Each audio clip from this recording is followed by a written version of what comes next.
ਮੌਜੂਦਾ government college Alipur Chattha ਵਿੱਚ ਤੇ ਮੈਂ ਬੈਠਾ ਵਾਂ ਸਰ ਅਸ਼ਫਾਕ ਸਾਹਿਬ ਜੋ ਇੱਥੋਂ ਦੇ ਪ੍ਰਿੰਸੀਪਲ ਨੇ। ਤੇ ਸਰ ਅੱਜ ਤੁਹਾਨੂੰ ਪਤਾ ਅੱਛੀ ਤਰ੍ਹਾਂ ਕਿ ਪੰਜਾਬ ਕਲਚਰ ਦਾ ਅੱਜ ਬੜਾ ਅਹਿਮ ਤਰੀਨ ਦਿਨ ਹੈ, ਇਸ ਹਵਾਲੇ ਦੇ ਨਾਲ ਥੋੜਾ ਜਿਹਾ ਸਾਨੂੰ ਦੱਸੋ।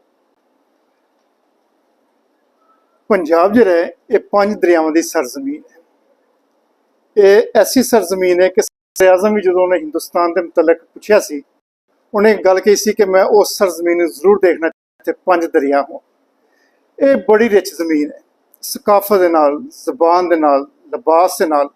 ਦੁਨੀਆ ਦੇ ਖੁਸ਼ ਖੁਰਾਕ ਤਰੀਨ ਲੋਕ ਜਿਹੜੇ ਨੇ ਉਹ ਪੰਜਾਬ ਦੇ ਵਿੱਚ ਰਹਿੰਦੇ ਨੇ। ਇਹਦੀ ਸਭ ਤੋਂ ਬੜੀ ਖੂਬੀ ਇਹ ਵੇ ਕਿ ਵਾਰਿਸ ਸ਼ਾਹ ਦਾ ਕਲਾਮ, ਜੰਡਿਆਲਾ ਸ਼ੇਰ ਖਾਨ, ਬਾਬਾ ਬੁੱਲੇ ਸ਼ਾਹ ਦਾ ਕਲਾਮ, ਬਾਬਾ ਫਰੀਦ ਦਾ ਕਲਾਮ, ਇਹ तमाम ਚੀਜ਼ਾਂ ਜਿਹੜੀਆਂ ਨੇ ਇਹ ਸ਼ੇਕਸਪੀਅਰ ਦੇ ਕਲਾਮ ਦਾ ਮੁਕਾਬਲਾ ਕਰਦੀਆਂ ਨੇ।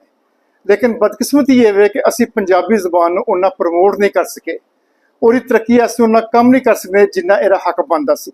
ਮਸਲਨ ਇਹ ਸਾਡੇ ਘਰਾਂ ਦਾ ਵੀ ਸਾਡੀਆਂ ਮਾਵਾਂ ਬੱਚਿਆਂ ਨੇ ਪੰਜਾਬੀ ਤੇ ਨੇ, ਲੇਕਿਨ ਹਾਂ ਬਲੋਚੀ ਵੀ ਆਪਣੀ ਜ਼ਬਾਨ ਆਪਣੀ ਬੋਲੀ ਦੇ ਵਿੱਚ ਰਹੇਗਾ।